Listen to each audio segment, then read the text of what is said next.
Hello everyone! Mayong adlaw sa inyong tanan. So sa subong nga tion, may ara ako isa ka istorya nga i-share sa inyo.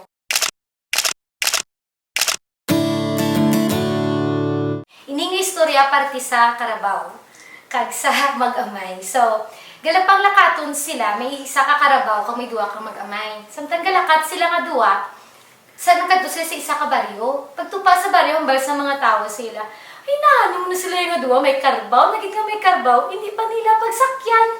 So, na mga batian nila, ay huuman, tsakto man sila. So, ginhimo naman nila sa dason nga baryo, antes sila nagkadto, nagsakay sila nga duwa sa Carabao.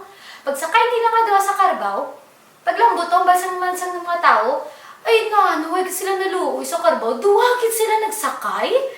Tinanong batian nila, tsakto man, no?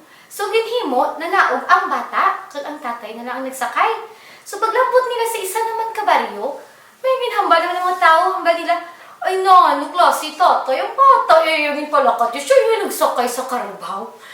Tinagganong doon naman ang tatay, ay oo, no, naman. So, ginhimo naman nila, ang bata naman ang nagsakay sa Carabao, kung ang tatay naman ang naglakat.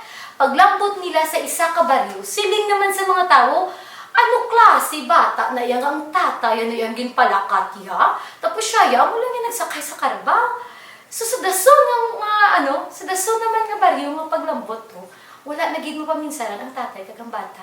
Ang ginhimo nila nga duwa, ginkarga nila ang Carabao. Kag paglambot sa sinakabaryo naman, sa mga tao, mga buang gitya. May Carabao, sila yung naghakuat, wala na lang nila ginsakyan. Ay nako, so amuna sa mga abiyano. Ginapakita lamang dira naton ma-realisar na biskan ano ang imo himuon sa kabuhi. Kung pamatian mo lang ang hambal sang tawo, may ihambal mo na sila gyapon sa imo. Biskan ano ang imo nga himuon.